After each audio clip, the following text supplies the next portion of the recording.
Howdy folks, how we're doing? We're doing something a little bit different here. I am in review mode, so I've got my microphone out, and yeah, you're going to watch me watch my own video, which is weird because I'm watching it on this monitor right here, but you're watching me from up there. So anyway, we're going to gloss over that, and you can also see it over there. Look at that. Pretty. Anywho, my review of the little Formula Ford, it is a bloody blast. Now, be careful on the oversteer side of things. There is a point to the car that once it goes past a certain angle, there is no saving it whatsoever.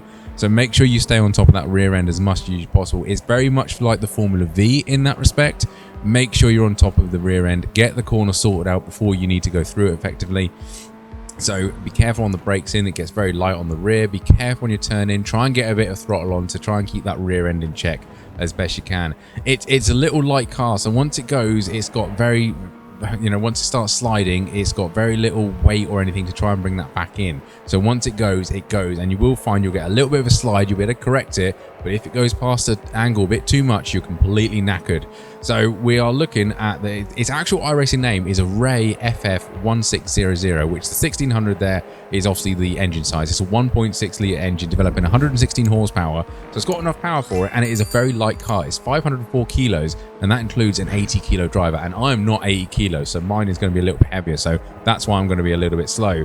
Otherwise, it is a little bar tub on wheels. Now, when you're in the car, the wheels don't seem to stick out too far, but my goodness, when you are racing them, you really notice how far they stick out on other cars. So the first few weeks, please give it a bit of margin of people trying to learn the width of their car. It's definitely going to be a thing here.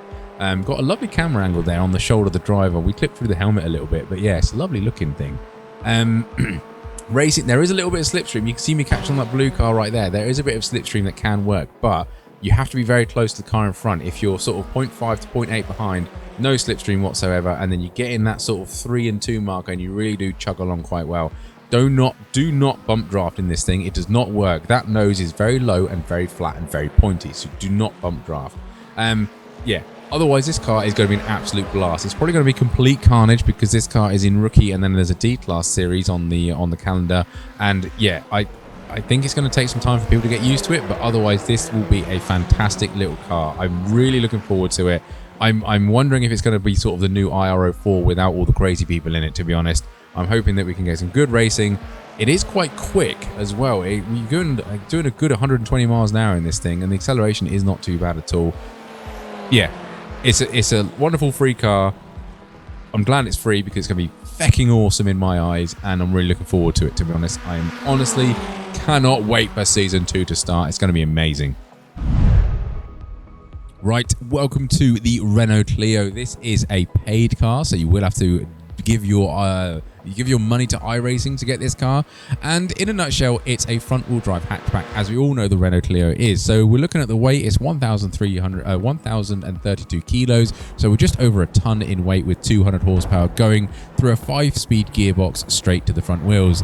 Now, with a front-wheel drive car, as you TCR boys out there, you will know you have to drive it slightly differently. This car is quite slow, and one thing I would notice as we're on the replay screen right there, do not rev it past about 5,800 RPM. Change it down early, and the thing does pull. It kind of runs out of puff a bit higher up on the RPM range. So change that a little bit early, and you will find yourself getting a decent run out of there. So top tip, if anyone asks where you got it from, direct them to this channel, tell them to like, subscribe, do that lovely YouTube stuff as always. But yeah, it's a typical front-wheel drive car. It's quite slow. Max speed around Monza around here was only about 115 miles an hour. The racing in slower cars is going to be close because there's it's all about momentum out the corners. And the biggest thing with this is it does not have anti-lock brakes. Now that is huge on a car of this entry level because you have to be very delicate. It will lock the front axle very, very quickly. And once you lock the front axle, you have no steering at all. Your tires will go in a straight line regardless of what input you do. It is quite intuitive because you can feel it through the steering wheel. The steering wheel is really, really light, and you can lift off and it will gain grip again. So that I quite like that, to be honest. But yeah, make sure you're delicate on the brakes. This car is so much about slow in the corner, and make sure you get a great exit. It's all about slow in, fast out, and it really teaches you that, this car. It's going to introduce people to the TCRs and hopefully make that series a little bit nicer.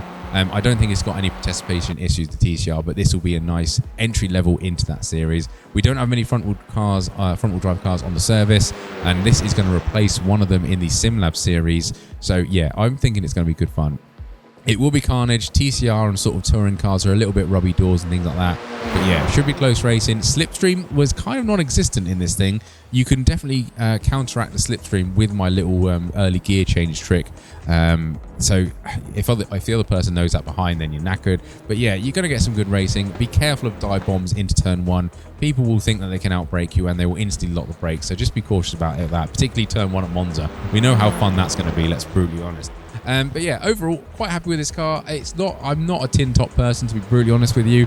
I should get better at it, to be brutally honest, because we've got a few open wheelers and we've got a few tin tops as well. So yeah, it's going that way, isn't it? I need to get used to touring cars, but yeah, I quite enjoyed driving it. Do I prefer the F? Oh, look at that on 2 wheels. It's good at 2 wheels as well. I quite enjoyed that. I did get a slowdown there, annoyingly, but hey ho, we'll gloss over that. Yeah, thoroughly enjoyed both cars driving around here. Bit of a review. I love the Formula Ford as a free car because that's going to be really, really popular. If you like your touring cars, your GT cars, you will need to learn a different discipline with a front-wheel drive car. If you've never had a front-wheel drive car before, the Renault is obviously going to be a good place to start. Should you buy it? If you want another touring car to drive, then yes, you should buy it. It's going to be in 2 series in season 2. There's a weird mumble jumble words there, but yeah. Is it worth buying? I think so. I quite enjoyed it. But if you're not a GT car type person, then not really. There's not much point. But yeah, I'm so happy the Formula Ford is free because that's going to be fucking awesome, as I mentioned earlier. I've used that word twice, but oh well, we'll gloss over that. But yeah, if this video did help you out with what you need to do, I need to go look at the new track as well. Haven't been around there yet. But yeah, otherwise, thank you very much for watching. Don't forget to do that YouTube stuff, like and subscribe, and I will catch you on the next one.